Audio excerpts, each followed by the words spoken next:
We look forward to your continued support, not only for Philippine tourism, but for the entire ASEAN as well. Please give a warm welcome to the Secretary of the Philippine Department of Tourism, Ms. Bernadette Romulo Puyat.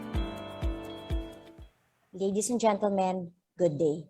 It is my honor to welcome each and every one of you to the Philippine Tourism Forum in celebration of the 54th founding anniversary of the Association of Southeast Asian Nations.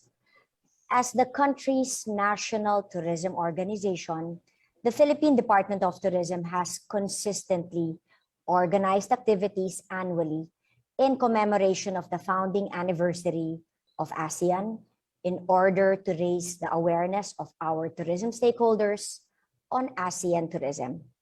Every year, we have seen our stakeholders' growing interest in the ASEAN, and this is why we need to institutionalize this initiative as an annual activity.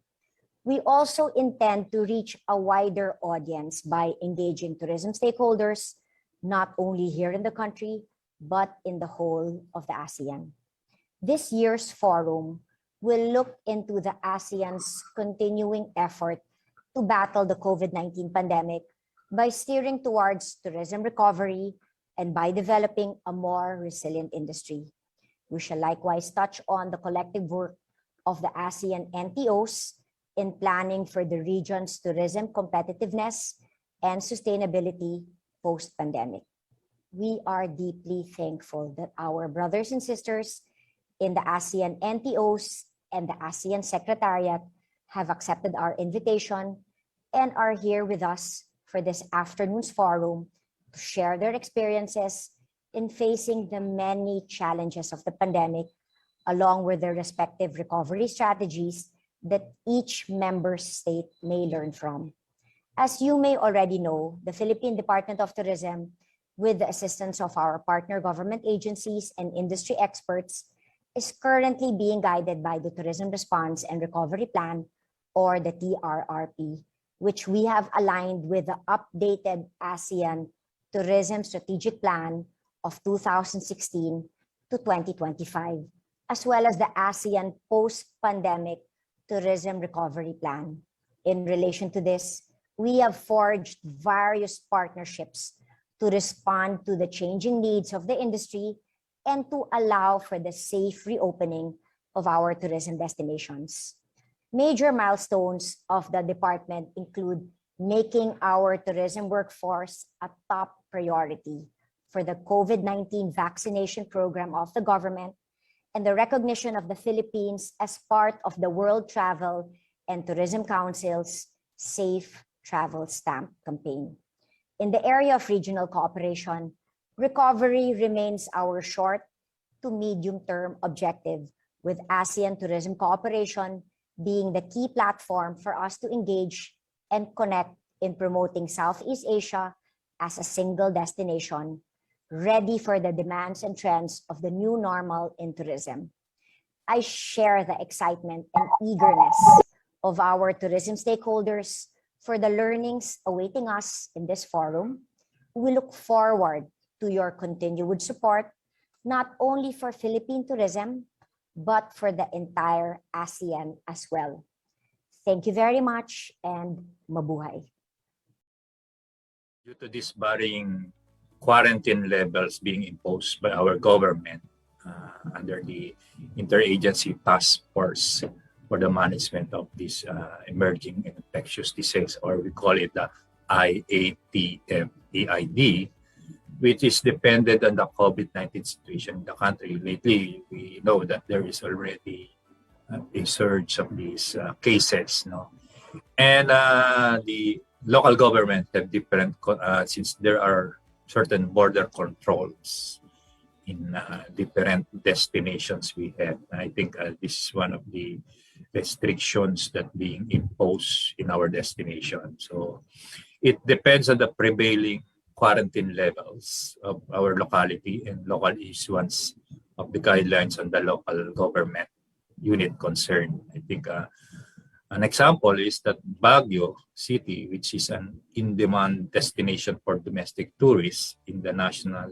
northern portion of the Philippines, currently accepts tourists before, no? And then during under general community quarantine. However, because of these guidelines or policy issued by IATF again on the ECQ, and then moves to that. So movement of tourists sometimes become controlled. No?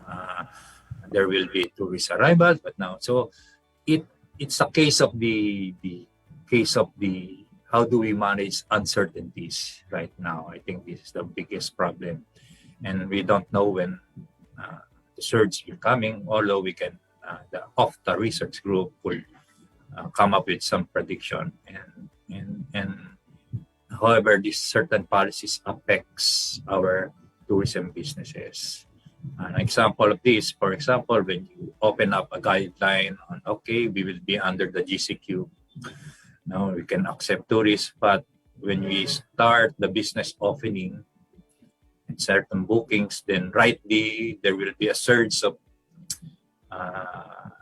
cases, then will be under again ECQ.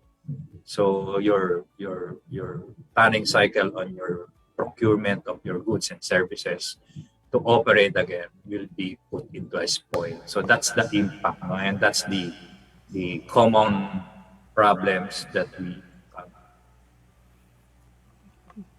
So it's how do we manage the uncertainties of this Mr. COVID Andrade, so what are the Philippines' responses to counter the setbacks as a result of this new variants of COVID-19?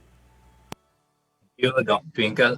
First, we have this what we call the Tourism Response and Recovery Program plan, and it covers about how to, aside from the NTDP, if you look at it, the supply side of the tourism industry is really who is really suffering on this COVID-19. It's not really the market, but really the supply or the businesses that we have.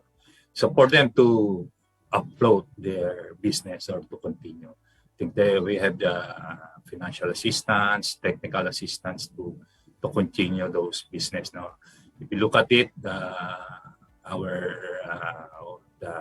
small business corporations under our Department of Tourism Industry provide financial assistance for our small and medium enterprises on tourism.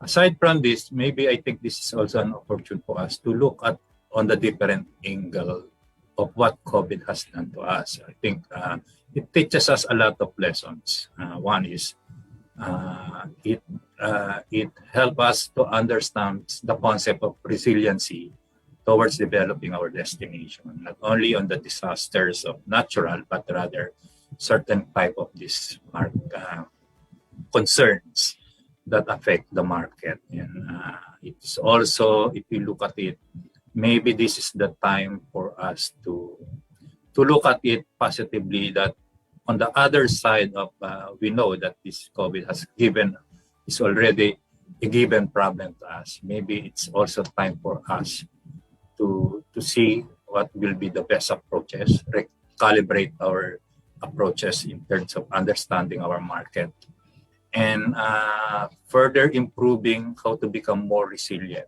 not only in the natural disasters, but in terms of the business operations. No? So resiliency means make our business adaptable to different changes of the market. Thank you, Mr. And Andrade.